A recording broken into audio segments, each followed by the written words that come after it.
सुविधा मल्टीमीडियाच्या पुस्तक वाचन चॅनलमध्ये मी अद्वैत ऐनापुरे आपलं स्वागत करतो.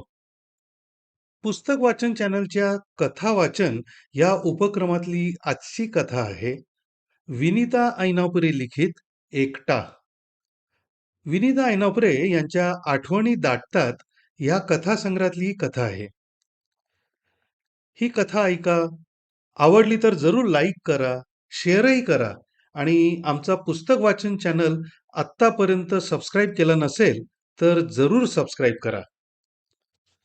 तर सादर आहे कथा एकटा. शनिवारवाड्याच्या पायऱ्यांवर बसलाय ना हा Mangalmurti Bhave, retired government officer. हो, गॅझेटेड ऑफिसर क्लास 1. रोज असाच बसतो. काय करेल?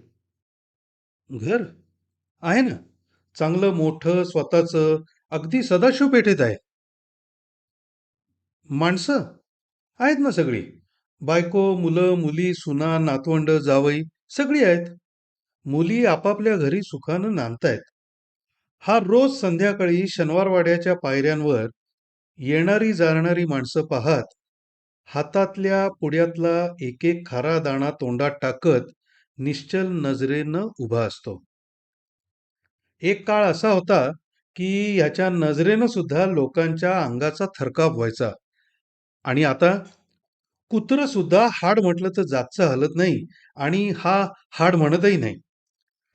कारण आपल्या शब्दाला काडीचीही किंमत नाही हे ओळखण्या इतका तो सुजाण आहे.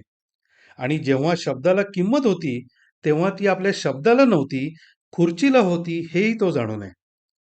ह्याच खुर्चीनं तर मंगलमूर्ती भावेला जगापासून तोडलं, एकाकी केलं. बायको, मुलं, नातवंड असूनही एकाकी. आजही बसल्या बसल्या त्याला स्पष्ट आठवतंय तो एम.ए. झाला ते वर्ष. कारण त्याच वर्षी त्याचं लग्नही झालं. हो, वयाच्या 22-23व्या वर्षीच मंगलमूर्तीचं लग्न झालं. घरात म्हातारे आजी आजोबा होते, त्यांना पतवंड बघितल्याशिवाय मरायचं नव्हतं. पण मंगलमूर्ती एम.ए. झाला तरी आजी आजोबांना त्याची बायको मात्र शिकलेली करायची नव्हती. कारण शिकलेल्या मुली नाठाळ असतात, स्वयंपाकघरात त्यांचं मन लागत नाही. न शिकलेल्या मुली सासरी खालच्या मानेनं राहतात. मंगलमूर्ती एम.ए. झाला तरी तो घरात सर्वात लहान होता. आजोबा आणि वडिलांदेखत तो तोंडातून शब्द कसा काढणार? परिणामी मंगलमूर्तीचं लग्न फायनलही न झालेल्या मालतीशी झालं. भारंभार सोनं घेऊन मालती सासरी आली. तरी ती अशिक्षित हा सल मंगलमूर्तीच्या मनाला टोचत होता. आणि आपण अडाणी, त्या मानानं आपला नवरा फार मोठा शिकलेला, ही मालतीला टोचणी. त्यामुळे मंगलमूर्ती सतत जितका अरेरावीनं वागला तितकीच मालती आयुष्यभर खालच्या मानेनं वावरली. 4 मुलं होऊनही दोघांची मनं कधीच जुळून आली नाहीत. मालतीशी बोलताना आपण चढ्याच आवाजात बोलायला हवं ही मंगलमूर्तीची ठाम समजूत. तोंड वर करून मालतीनं कधी उत्तर दिलंच नाही.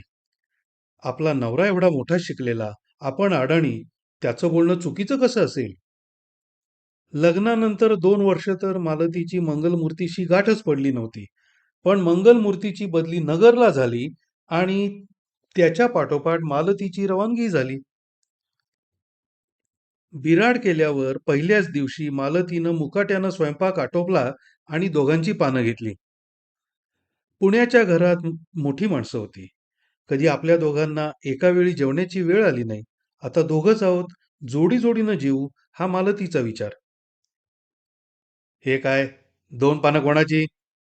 मंगलमूर्ती इतक्या मोठ्या आवाजात बोलला की मालतीच्या हातातलं पातेलच पडलं.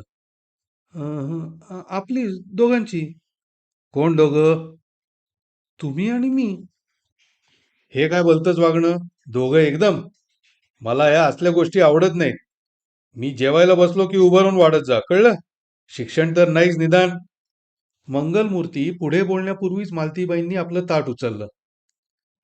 जेवताना कधी स्वयंपाक चांगला झाला नाही म्हणून, कधी ताक करायचं राहिलं म्हणून, तर कधी काय. मंगलमूर्ती सतत मालतीबाईंच्या अडाणीपणाचा उद्धार करत राहिला. दोघांच्या मध्ये जणू एक अदृश्य भिंत उभी राहिली. मुलं झाली तरी त्या भिंतीची एक वीटही ढासळली नाही. ती अभेद्यच राहिली. उलट मुलं ही मंगलमूर्तीपासून दूर दूर राहिली. मालतीबाई आदर्श सासूरवाशीण म्हणून नावाजली गेली, तरी आदर्श पत्नी म्हणून कधीच नव्हे. कारण मंगलमूर्ती एम ए होता, ऑफिसर होता आणि मालतीबाई 4च इयत्ता शिकलेल्या. त्या दोघांची बरोबरी कशी होणार? इंद्राचा ऐरावत आणि श्यामभट्टाची तट्टाणी यांची का कधी तुलना होते? भलतंच काहीतरी. नोकरीमध्ये मंगलमूर्ती जसजसा वर चढू लागला, तसतशी गावात वेगवेगळ्या कार्यक्रमाची त्याला आमंत्रणं यायला लागली. सपत्नीक येण्याचा आग्रह होऊ लागला. नाही तरी कसं म्हणावं आणि न्यावं तरी कसं? मालतीबाईंना वागण्याची पद्धत नाही. अडाण्याचा गाडा, उगीच 4 लोकात हसवायचं. पण एव्हाना मालतीबाई एकट्या नव्हत्या. त्या 4 मुलांची आई झाल्या होत्या. सांगायला सबब चांगली होती. मंगलमूर्ती कायम बाहेर. मालतीबाईंचं घराबाहेर पाऊल पडलंच नाही. दोघांच्या मध्ये असलेली भिंत किंचितही डगमगली नाही. मालतीबाई ह्या अशा कायम मंगलमूर्तीजवळ असूनही दूर. मुलंही दूरच राहिली. कारण लहानपणापासून त्यांनी एकच मंत्र ऐकला आणि मनाशी जपला. बाबांना ते आवडत नाही. मंगलमूर्तीचे आजी आजोबा आता हयात नव्हते. पण मुलांचे आजी आजोबा होते ना. ते नातवंडांना धाक दाखवत. असं करू नकोस, बाबांना आवडणार नाही. एकदा मोठ्या रघुनाथला शाळेत चित्रकलेचं बक्षीस मिळालं. बक्षीस घेऊन तो धावत घरी आला. दाराशीच आजोबा भेटले. रघुनाथनं उत्साहानं बक्षीस दाखवलं.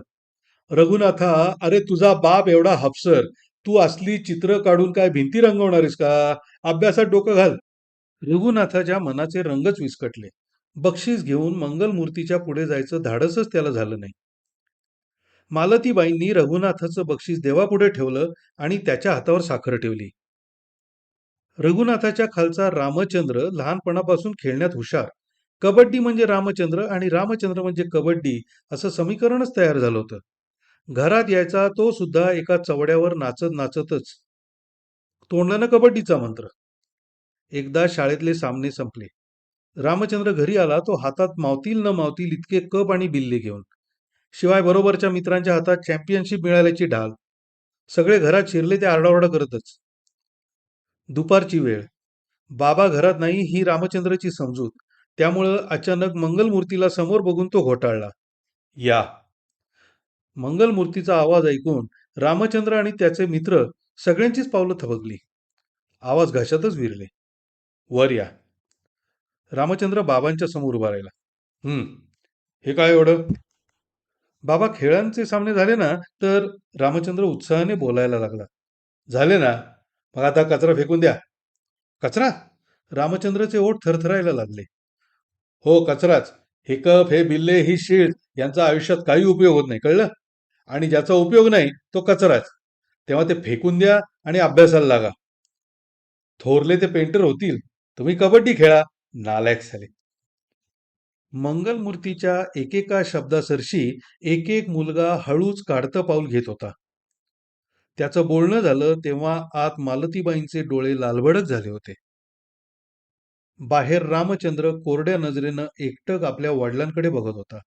बाबा, आज जसे बिल्ले आणि कप मिळून आणलेत ना, तशीच अभ्यासात बक्षिसं मिळून आणि तरच. बोलणं सोपं आहे महाराज. मी काहीच बोलत नाही, काय ते करून दाखवीन. रामचंद्रनं आपला शब्द खरा करून दाखवला. MSc झाला तेव्हाही केमिस्ट्रीचं रेकॉर्ड त्याने मोडलं, पण त्याच्या मनाची जखम कधीच बुजली नाही.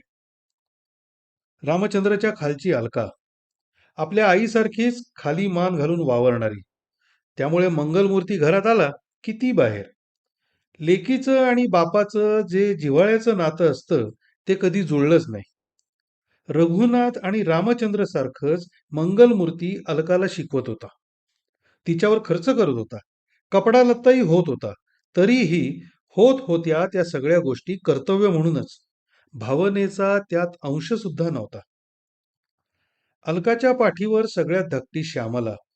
ही वरच्या तिन्ही भावंडांपेक्षा निराळी. वडिलांच्या तोंडाला तोंड देणारी. तरीही बाप लेकींमधले भावबंध नव्हतेच. अशी ही आतड्याची नाती असलेली पोटची पोरं दुरावलेली. मंगलमूर्ती आणि मालतीबाईंच्या मध्ये भिंत होती, तशीच मंगलमूर्ती आणि मुलांच्यातही होती. सदोदित एक दुरावा, परकेपणा, धाक. मालतीबाईंनी संसार केला तो अलिप्तपणानं. 4 मुलं चांगली निघाली, पण बापाशी वागणं कर्तव्य म्हणूनच. मुली लग्न होऊन सासरी गेल्या. त्यांची जागा भरून काढायला घरात 2 सुना आल्या. सगळे एकत्र होते. मालतीबाईंनी घराला स्वरूप चांगलं ठेवलं होतं. अजूनही मुलं बाहेरून आली की आईशी मोकळेपणानं बोलतात. आई अडाणी असली तरी तिचा सल्ला घेतात.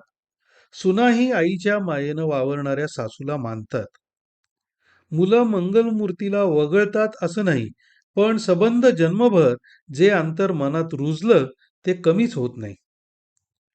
चिंटू, मिंटू, डॉली ही नातवंड मंगलमूर्तीच्या जवळ खेळायला जातात. मंगलमूर्तीच्याही मनात काहीतरी हलतं. हात पुढे करावासा वाटतो. नातवंडांचं जावळ कुरवाळावं असं वाटतं. पण तेवढ्यात सून बाहेर येते, मुलाला उचलून घेते आणि बजावते, आजोबांना त्रास द्यायचा नाही, त्यांना आवडत नाही त्रास दिलेला. सून सहज सासऱ्याच्या आदरापोटी बोलते, पण मंगलमूर्तीच्या हृदयाला घरं पडतात. पण उपयोग नाही, कारण मध्ये पडलेलं अंतर. सगळं असूनही मंगलमूर्ती एकाकी आहे. घरातल्यांची ही परिस्थिती. बाकीचे नातेवाईक तर कधी त्याच्या वाऱ्यालाच उभे राहिले नाहीत. अगदी सुरुवातीला मंगलमूर्तीचे काका आपल्या मुलाला घेऊन मंगलमूर्तीच्या ऑफिसात गेले. आपल्या मुलाला त्यानं नोकरी लावावी ही त्या काकाची इच्छा. मला या कामाकरता भेटत जाऊ नका, मी नातं जाणत नाही. या एकाच वाक्यानं काका तुटले आणि ती बातमी ऐकून बाकीचे नातेवाईक दुरावले. कडक स्वभाव एवढं एकच वर्णन सगळ्यांना 4 हात दूर ठेवायला अगदी पुरेसं होतं. त्यामुळं कोणी लग्न कार्याचं आमंत्रण करण्यापलीकडे फारसं आलं नाही. मग गप्पा मारणं वगैरे तर दूरच. खरं सांगायचं तर गप्पा मारण्याचा मंगलमूर्तीचा स्वभाव नव्हता. आपलं काम आणि आपण ह्या पलीकडे त्याला जगच नव्हतं. पण निवृत्त झाला आणि कामाचं जग संपलं. ऑफिसच्या कामापलीकडे मंगलमूर्तीला कधी नाही वाचनाचं वेड, ना कसली आवड. सिनेमा नाटक सोडा, पण घरातल्या घरात रेडिओ सुद्धा कधी ऐकला नव्हता. त्यामुळे जगात कितीतरी सुंदर गोष्टी आहेत याचा मंगलमूर्तीला पत्ताच नव्हता. आणि निवृत्त झाल्यावर त्याला पत्ता लागला तरी त्याला त्या गोष्टींचा आस्वादच घेता येईना. आयुष्यात ज्याची चव कधी पाहिलीच नाही त्याची गोडी कशी कळणार? चव घ्यायचं सुद्धा एक वय असतं. ते निघून गेल्यानंतर संबंध आयुष्य बेचव होतं. हे कळायला सुद्धा मंगलमूर्तीला वयाची 58 वर्ष जावी लागली. मित्र तर मंगलमूर्तीला कधी मिळालेच नाहीत, कारण शाळा कॉलेजची मैत्री पुढे टिकली नाही. त्यातून नोकरीत हात ओले करून घेण्याची संधी असूनही मंगलमूर्ती संपूर्ण कोरडा राहिला. त्यामुळे ऑफिसमधल्या बाकीच्यांनाही तसंच राहावं लागलं. त्यामुळे खरं तर त्याला शत्रूच निर्माण झाले. आणि जे मैत्री आहे असं दाखवत होते, ते आपल्याकरता नसून आपल्या खुर्चीकरता आहे, हे मंगलमूर्तीलाही पूर्ण ठाऊक होतं. 30 वर्षांहून अधिक काळ नोकरी करून मंगलमूर्तीला एकही मित्र नव्हता. सर्वजण असूनही नातं नाही. सर्व गोष्टी उपलब्ध असून आवड नाही. पैसा असून त्याचा भोग कसा घ्यावा हे कळत नाही. गप्पा गोष्टी करायला मित्र नाहीत. मनातलं बोलायला नातेवाईक नाहीत. खरं तर नाही असं काही नाही. तरीही मंगलमूर्ती एकटा आहे. शनिवारवाड्याच्या पायऱ्यांवर बसून येणारा जाणारा पाहतो आहे.